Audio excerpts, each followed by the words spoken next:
내외 기빈 여러분, 오늘은 세계인권선언 70주년입니다. 인권을 보호하고 정진하기 위한 모든 순간 노력에 깊은 존경의 마음을 보냅니다. 세계인권선언은 2차 세계대전에 대한 반성에서 시작되었습니다. 인류 역사상 가장 참혹했던 전쟁과 야만의 역사를 다시는 반복하지 않겠다는 결연한 의지가 전문가 각 조항에 담겨 있습니다. 세계인권선언 1조는 모든 사람은 태어날 때부터 자유롭고 존엄하며 평등하다고 천명했습니다. 이어지는 30개 조항은 국가를 비롯한 그 어떤 권력도 침해할 수 없는 인간의 기본권을 상세히 기록하고 있습니다. 대한민국 인권의 역사도 자유와 평등을 향한 치열한 투쟁의 여정이었습니다. 인간답게 살 권리를 갖기 위해 평범한 국민 한 사람 한 사람의 열망이 모였습니다. 종교계, 법조계, 시민사회도 힘을 보탰습니다. 우리가 모인 대한성공의 서울대 성당 곳곳에는 영광스러운 투쟁의 흔적이 남아 있습니다. 한국 전쟁 당시 종교의 자유를 지키기 위한 사제들과 수녀들의 순교가 이어졌습니다. 성당 안쪽 뜰에 순교자를 위한 기념비가 세워져 있습니다. 군사정권의 불법적인 구금과 고문에 항거했던 민주항쟁의 진원지도 바로 이곳이었습니다. 1987년 6월 10일 오후 6시 민주주의를 알리는 종소리가 나지막이 성당을 채웠고, 그렇게 시작된 민주항쟁은 전국으로 널불처럼 퍼져나갔습니다. 마침내 군사 독재의 시대를 끝냈습니다. 2년 전 민주주의가 위기에 처했을 때 다시 회복시킨 촛불의 물결도 예외 없이 이곳에서 타올랐습니다. 오직 국민의 힘으로 대한민국 인권의 역사는 시작되었습니다. 지금 그 역사는 대한민국 헌법과 법률에 아로새겨졌고 독립기구인 국가인권위원회의 탄생으로 이어졌습니다. 내외 기빈 여러분, 인간으로서 누릴 수 있는 권리는 무궁무진합니다. 어린이는 충분히 쉬고 놀 권리를 가지며, 노동자는 공정하고 유리한 조건으로 일할 권리가 있습니다. 가족의 건강과 행복을 위해 적절한 생활 수준을 누릴 권리도 우리에게 있습니다. 최근 많은 국민들이 아동폭력 문제를 염려하고 계십니다. 국가인권위원회는 문제가 된 아동양육시설에 아동인권에 대한 직무교육을 권고하고 관할 구청에 특별지도 점검을 실시하라는 의견을 표명했습니다. 아이들이 학대와 폭력에 장기간 노출될 때 건강한 발육과 정서적 안정에 해가 될 수 있다는 판단이었습니다. 정신병원 환자에 대한 사물함 검사에 대해서는 사생활 비밀과 자유를 침해할 소지가 있다는 입장을 밝혔습니다. 열악한 환경에 있는 구금시설 수용자에 대해서는 적절하고 전문적인 의료 처우를 제공할 것을 법무부와 보건복지부에 권고했습니다. 최근 차별과 혐오가 우리 사회를 갈라놓고 있습니다. 최영애 위원장님과 국가인권위원회가 앞장서 이 문제를 풀어내기 위해 준비하고 있다고 들었습니다. 우리 자신이 소중한 만큼 타인의 권리도 존중하는 문화가 정착되기를 기대합니다. 인권은 일상에서 실현될 때 그 가치를 바랍니다.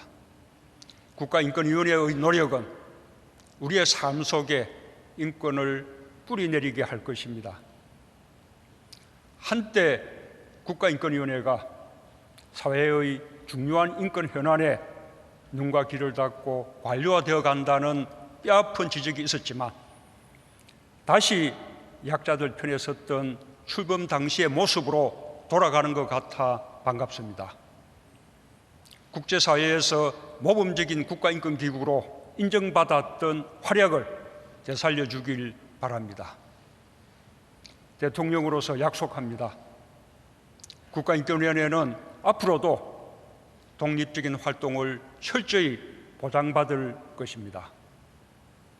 아울러 정부도 사회적 약자를 포함해 모든 사람이 동등한 권리를 누리는 사회를 만들어가는데 최선을 다하겠습니다.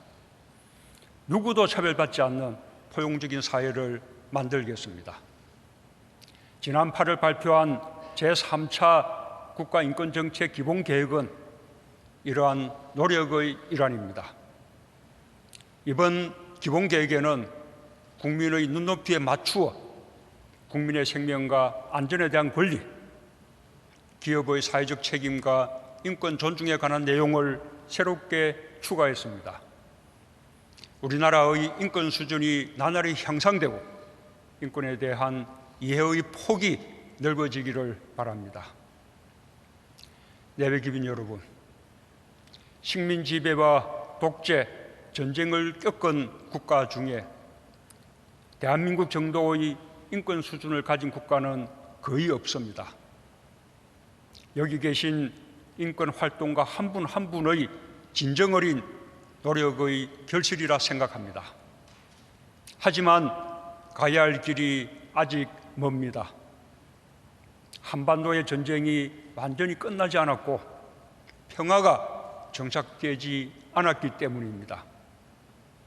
세계 인권선언의 첫 초안을 작성한 존 험퍼리는 전쟁의 위협이 없어지지 않는 한 인간의 자유와 존엄을 지킬 수 없다고 했습니다. 지금의 세계인권선언 서문도 인류의 존엄성과 권리를 인정하는 것이 세계의 자유, 정의, 평화의 기초라고 천명하고 있습니다. 평화를 통해 인권이 보장되고 인권을 통해 평화가 확보되는 것입니다. 한반도에서 냉전의 잔재를 해체하고 항구적 평화를 정착시키는 것은 우리 민족 모두의 인권과 사람다운 삶을 위한 것입니다. 이는 곧 한반도와 동북아, 더 나아가 전 세계의 자유와 정의, 평화의 기초가 될 것입니다. 한반도에서 인권과 민주주의, 평화와 번영이 함께 실현되길 기대합니다. 우리의 노력은 전 세계의 희망이 될 것입니다. 내외기빈 여러분, 이곳 대성당을 둘러보니 건축 양식이 참으로 아름답습니다. 서양식과 전통 한국식이 조화롭게 어우러져 있습니다. 서로의 본질을 잃지 않고 존중하며 평화가 가득한 공간을 만들어냈습니다. 건축 과정도 경이롭습니다. 모금 활동을 통해 부족한 재원을 조금씩 모으며 87년 동안 성당을 완성했다고 합니다. 인권도 이런 것이라 생각합니다. 다름을 차별이 아니라 존중으로 받아들이고 함께 어우러져 조화와 균형을 이루는 것입니다. 어떠한 고난에도 포기하지 않고 묵묵히 변화를 완성시켜 가는 것입니다. 또한 인권을 무시할 때 야만의 역사가 되풀이될 수 있다는 역사의 교훈도 결코 잊지 말아야 할 것입니다. 오늘 세계인권선언의 역사와 의미를 담아 행사를 잘 준비해 주신 인권위원회 관계자 여러분께 격려와 감사의 마음을 전합니다. 인권의 가치를 최우선에 두면서 결코 포기하지 않고 한 발 한 발 앞으로 나아가겠습니다. 인권과 평화를 향한 이 길에 국민 여러분께서 함께 주시길 희망합니다. 감사합니다.